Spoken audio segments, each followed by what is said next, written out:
কোটি কোটি টাকা দিয়ে আজকে আমরা রাস্তার ভুগি। আজকে লক্ষ কোটি টাকার মালিক, তারা আওয়ামী লীগকে টাকা দিছে, আওয়ামী লীগের নেতাকর্মীদের সাথে ছবি তুলছে। আমি বিভিন্ন লোকের কাছে গেছি, যাওয়ার পরে তারা বলে ওয়ালটন আমাদেরকে টাকা দেয়, তাদেরকে বিরুদ্ধে আমরা কথা বলবো। চেক দিয়ে ব্যবসা শুরু করছে, সবার থেকে প্রথমেই শুরু করছে ব্ল্যাঙ্ক চেক দিয়ে।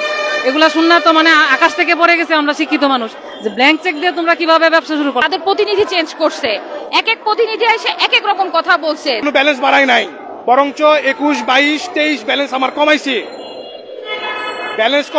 তারপরেও আমার ব্যালেন্স বেশি বাড়াচ্ছে। 2018 সালে আসে আমাদেরকে 18 তো 19 লাখ বিক্রি করে, 19 20 লাখ বিক্রি করবে। এবারে প্রতারণা করে তোমরা 35% পাইবে, সারি দাও, তোমাদের লেজারে 70% টাকা দিলে হবে, 38% লেজার যারা যোগ হবে। এরকম করে আমাদেরকে ব্যবসা করাইয়া 22 সাল 23 সাল পর্যন্ত এইভাবে করে আমাদেরকে নিঃশ্বাস করে বলতেছে আমরা তো টাকা যা মাল নিচ্ছি দিয়ে দিচ্ছি, এভাবে বলছে।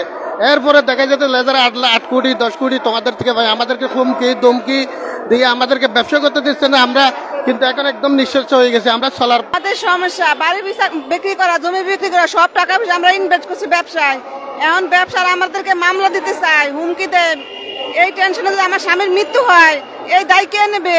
আমাদের ছেলে মেয়েকে কে মানুষ করবে? আমরা তো রাস্তার ভিখারি হয়ে গেছি। অনেক টাকা, কোটি কোটি টাকা। আসলে আমরা তো মেয়ে মানুষ, আমাদের হাজবেন্ডরা আগে কিছুই বলে নাই, এখন তো এই বিপদে বইরা তো এখন যা শুনতেছি এরা প্রথমে শুরুই করছে আপনার ইয়া দিয়ে। এরা নাকি ব্ল্যাঙ্ক চেক দিয়ে ব্যবসা শুরু করছে, সবার থেকে প্রথমেই শুরু করছে ব্ল্যাঙ্ক চেক দিয়ে। এগুলা শুননা তো মানে আকাশ থেকে পড়ে গেছে, আমরা শিক্ষিত মানুষ, যে ব্ল্যাঙ্ক চেক দিয়ে তোমরা কিভাবে ব্যবসা শুরু করলা। এরা যার কাছে 1 কোটি টাকা হবে তারা 10 কোটি টাকা দিয়ে রাখছে মামলা। এবং আমাদের সাথে দেখা যাচ্ছে অনেক পার্টনার আছে, এরা হুমকি দেয়। আমার চট্টগ্রাম পলিটেকনিক্যাল আমাদের, জি আমাদের কাছে বলতেছে 7 কোটি টাকা পায়। কিন্তু আমার হাজবেন্ড এইগুলো এত ঘটনা কাহিনী হওয়ার পরে 2019 সালে হিসাব করে দেখেছে আমরা পাই 2 কোটি টাকা। তাহলে 1 বছরের যদি 2 কোটি টাকা হয়, তাহলে ধরেন 5-7 বছর ধরে করতেছে, কত কোটি টাকা হয়?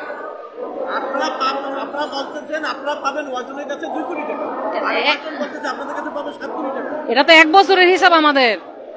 আর এরা লেজার অ্যাডজাস্টমেন্ট করে নাই আমাদের সাথে, না বললেও যে হয়রানি করছে, আজকে দিব কালকে দিব। এগুলা তো আমরা আসলে মেয়ে মানুষ, এরা এমন ভাবে আপনারা দোকান মধ্যে ফেলাই দিছে। এরা মানে আমাদের স্বামীদেরকে প্রত্যেক রবিবার বৃহস্পতিবার মাসের শেষে মাসের প্রথমে হয়রানির যন্ত্রণা ঘুমাইতে পারে না। এরা এগুলা করতে যায়, এই জন থেকে লোন, ওই দিন থেকে লোন, নিজের ফ্ল্যাট বিড়া বাড়ি যা সব বিক্রি করে দিতে হয়েছে। ওয়ালটন মার্সেল দুইটারই ডিলার। সমস্যা আমাদেরকে প্রাপ্ত কমিশন ফেরত দেয় নাই, আজ দিবে কাল দিবে বলে বলে বছরের পর বছর ঘুরাইছে আমাদেরকে। এখন এটা তো হিসাব করবে। এখন এই যে আমাদেরকে আন্ডার রেটে মাল বেচাইছে বেশি, আমাদেরকে যে পরিমাণ মাল দেওয়া হয়েছে সেই মালটা তারা আন্ডার রেটে, আর তারা প্রতিনিয়ত তাদের প্রতিনিধি চেঞ্জ করছে। এক এক প্রতিনিধি এসে এক এক রকম কথা বলছে, যার কারণে আমাদেরকে একটা গোলক ধাঁধার মধ্যে ট্র্যাপে ফালাইছে। সেই আমরা বুঝতে পারি নাই। আজ এতদিন পরে এই যে যত ডিলার ভাইরা আছে তারা যখন এক হচ্ছে, দেখছে সবার সাথেই তারা একই রকম প্রতারণা করছে। আমরা ওয়ালটনের কাছে টাকা পাবো, কারণ আমাদের তো কমিশন ফেরত দেয় নাই। তো অ্যাডজাস্টের নাম বলে আজ কাল পরশু এভাবে করে গেছে তারা, কিন্তু আমাদেরকে বুঝাই দেয় নাই। আমরা তো তাদের প্রোডাক্ট, আমরা তো দেশকে ভালোবাসি বলে দেশের পণ্য নিয়ে ব্যবসা করি, কিন্তু তারা তো আসলে আমাদেরকে ভালোবাসে নাই, আমাদেরকে নিঃস্ব করে দিচ্ছে। এটা আমার হাজবেন্ড বলতে পারবে, তুলা ভাই। জি, সমস্যা তো আজকে থেকে না, 2018 সাল থেকে সমস্যা শুরু। তারা অতিরিক্ত টাকা নিয়ে আমাদেরকে বিভিন্ন ক্ষতির মধ্যে ফালাই দিচ্ছে। এখন সেই ক্ষতিপূরণ তো আমরা পূরণ করতে পারতেছি না। আমাদের বাঁচার জন্য হলেও তো সেই জিনিসটা তাদের ব্যাক করতে হয়। আমরা যেমন আস্থার সাথে তাদের সাথে ব্যবসা করছি, তারা সেই আস্থার মর্যাদা দেয় না। তো সেই হিসাবে আমাদের এই আন্দোলনটা করা। সেই জন্য আমাদের পার্সোনাল 5 কোটি, আর বাকি এখানে যারাই আছে সবাই কোটির টাকাই পায়, মানে সবাই অনেক কোটি টাকার বেশি, মানে অনেক বড় টাকার অ্যামাউন্ট।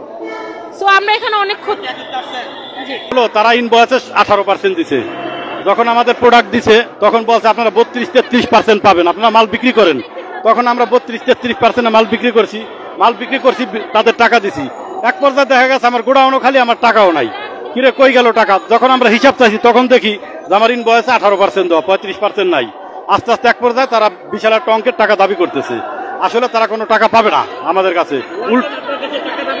ওয়ালটন আমাদের কাছে টাকা দাবি করছে, অথচ তারা এখন 9 কোটি টাকা দাবি করছে, অথচ আমি জি জি না এখন পর্যন্ত মামলায় যায় নাই, অথচ আমি এই পর্যন্ত হিসাব করে দেখছি তাদের কাছে আমরা আরো উল্টা 5 কোটি টাকা পাবো। পদক্ষেপ নিয়ে গেছে, আমরা এখন মানববন্ধন করতেছি, কোম্পানির চেয়ারম্যানের সাথে বসছি, তারপর কোম্পানির যারা আরো প্রতিনিধি আছে তাদের সাথে বসছি, তারা আশ্বাস দিয়ে গেছে যে সমাধান দিব, কিন্তু এখন পর্যন্ত দেয় নাই। না অবশ্যই মামলা করব, তারা যদি কোনো সুন্দর ফয়সালা। আমার শোরুম বগুড়াতে আমরা সারা বাংলাদেশে 2020 সাল থেকে করোনার পরবর্তী পর থেকে বিভিন্ন এরিয়া ম্যানেজার, আন্ডার রেট এবং কমিশন এই দুটার সমন্বয় করার নামে আমাদেরকে নিঃস্ব করে রাখছে ভাই। আমরা বিগত 3 বছর ধরে ম্যানেজমেন্টের প্রত্যেকটা লোকের কাছে গেছি, কিন্তু আমরা কোনো সুরাহা পাই নাই। আজ দিচ্ছি কাল দিচ্ছি বলে যে লোকগুলো ছিল দায়িত্বে তাদেরকে তারা বিভিন্ন সিস্টার কনসার্ন কোম্পানিতে পাচার করে বা নিয়োগ করে এখান থেকে ওয়ালটন থেকে সরাইছে। পরবর্তীতে বলতেছে যে আপনারা তারা ভুল করছে, তাদেরকে তো অন্য জায়গায় সরাই দিছি। আর কি চান? ব্যবসার ক্ষতির বিচার কি এরকম করে করবে? আমার প্রায় 1.5 কোটি টাকার মতো তারা ব্যালেন্স বাড়ায় রাখছে। আমার 1.5 কোটি টাকা ব্যালেন্স বাড়ায় রাখছে। আমি বিগত 20 সাল থেকে কোনো ব্যালেন্স বাড়াই নাই, বরঞ্চ 21, 22, 23 ব্যালেন্স আমার কমাইছি, তারপরও আমার ব্যালেন্স বেশি বাড়াচ্ছে। আমাকে ডেবিট অ্যাড্রেস দেখাচ্ছে, ডেবিট অ্যাড্রেস কোন লেজারে দেখানো সম্ভব? আমি পণ্য নেই নাই, আপনি এমনি অ্যাড্রেস দেখাই দেবেন, এটা কোনোদিন সম্ভব? আপনার লেজার থাকবে তো একটা, মূসক চালান থাকবে তো একটা। মূসক চালান এবং লেজারের ভিতরে মূল্য পার্থক্য, সেটা সরকারকে একটা ফাঁকি দিচ্ছে, ভালো কথা, সরকারের টাকা চুরি করতেছে, করুক। আমাদের কাছ থেকে কেন ব্যবসায়ীর টাকা চুরি করবে? তারা আন্ডার রেট করে কেন তাদের ব্যবসার টাকা চুরি করবে? তাদের এত টাকা দরকার, আমাদেরকে বলতো। এখন তারা দাবি করছে যে তারা আপনার কাছে টাকা পাবে, যদি আমার কাছে টাকা পাবে আমি টাকা দিয়ে দিব, আমার হিসাব বসতে হবে তো। তারা কোম্পানির লোক, তারা হিসাব দিবে আমাদেরকে, কোম্পানি কি নীতিমালায় ব্যবসা করবে, আমরা কি নীতিমালায় ব্যবসা করবো, কোম্পানি নীতিমালা ঠিক করে দিক।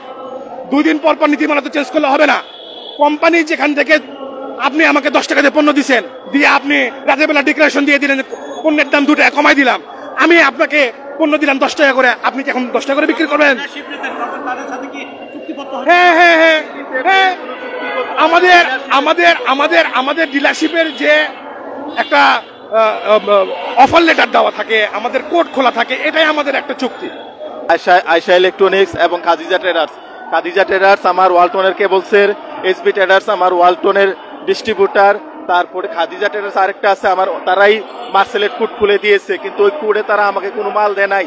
আমার কাছ থেকে 2,20,50,000 টাকা নিছে 2022 সালে, 2 মাসে টাকাগুলো নিছে। নেওয়ার পরে তারা আমাকে মাত্র 44 লক্ষ টাকার উপরে কিছু মাল দিয়েছে। আমার আরো 1,65,61,928 টাকা তাদের কাছে পাওনা। এই টাকার জন্য তাদের কাছে মিনিমাম 20 থেকে 25 বার যাই, তারা কোম্পানিতে ঢুকতে দেয় না। ঢোকার পরে হুমকি ধুমকি দেয়, তাদের এই ক্ষমতা আছে, ওইটা আছে, মুখ ডিলারকে আটকে রাখছে। তারা দুদকের ভয় দেখে, আমার টাকা আমাকে দিবে বা আমার পণ্য দিবে, তারা আমাকে দুদকের ভয় দেখানোর কি? মাল চাইতে যাওয়াতে বিভিন্ন রকম হ্যারাসমেন্ট করছে। গত 3 বছরে তাদের কাছ থেকে ন্যায্য আমার অধিকার আদায় করতে পারি নাই। আমার ব্যাংকের ঋণ ছিল, আমার বাড়ি বিক্রি করে মানুষের সুদের টাকা দিতে হয়েছে, আমার জমি বিক্রি করতে হয়েছে, আমার দোকান বিক্রি করতে হয়েছে। আজকে আমি রাস্তার ফকির, আমি এলাকায় যাইতে পারি না। আজকে 9 মাস আমার মা বাবার সাথে দেখা করতে পারি না। আমার অপরাধটা কি? বাচ্চা কাচ্চার মুখ দেখতে পারি না। আমরা কি এই দিনের জন্য ব্যবসা করতে আসছিলাম? তাদেরকে কোটি কোটি টাকা দিয়ে আজকে আমরা রাস্তার ফকির। তারা কেন আমাদের প্রতি এই অন্যায় অবিচার করলো? কোনো কিছু চাইতে গেলে বলে কোম্পানির প্রতিনিধি করছে। এই প্রতিনিধি কার নিয়োগ? কোম্পানি যাদেরকে যাচাই বাছাই করে নিয়োগ করছে, তারাই একটা যুগ সাদেশ করে মার্কেটে এই কাজটা করছে। ভুল করলে 1-2 জন করে, সারা বাংলাদেশের ডিলাররা কি ভুল করতে পারে নাকি? কেউ কি নিজের লস কি নিজে দেয়? কেউ 2 টাকা ব্যবসার আশায় ব্যবসা করতে আসছে, বাবা মার থেকে টাকা নিয়ে আসছে, তুমি বিক্রি করে আনছে। আজকে তারা রাস্তার ফকির কেন? ওয়ালটন আজকে লক্ষ কোটি টাকার মালিক। তারা আওয়ামী লীগকে টাকা দিছে, আওয়ামী লীগের নেতাকর্মীদের সাথে ছবি তুলছে। আমি বিভিন্ন লোকের কাছে গেছি, যাওয়ার পরে তারা বলে ওয়ালটন আমাদেরকে টাকা দেয়, তাদেরকে বিরুদ্ধে আমরা কথা বলবো না। আর Walton head of sales Emdadul Haq সরকারের কাছে যাওয়াতে সে আমাকে বিভিন্ন ধরনের হুমকি দিয়েছে। আমি একজনের মাধ্যমে ওনার কার্ড নিয়ে যাওয়াতে সে আমাকে বলে তুমি আমাকে হুমকি দিতে আসছো আমার কাছে। তাপস এসে বসে থাকে নাস্তা করার জন্য, শেখ হাসিনা বুন্দি আমাদেরকে নেয়। তাদের বিরুদ্ধে আমরা কি করব? বিচার চাইতে গিয়ে বিচার পাই নাই, উল্টা তারা আমাদেরকে হুমকি ধুমকি দিচ্ছে। বিভিন্ন এলাকা নেতা বেতাদেরকে দিয়ে তারা আমাদেরকে বাড়ি ছাড়া করছে। আজকে আমরা নিঃস্ব, আমরা আমাদের ন্যায্য অধিকার চাই।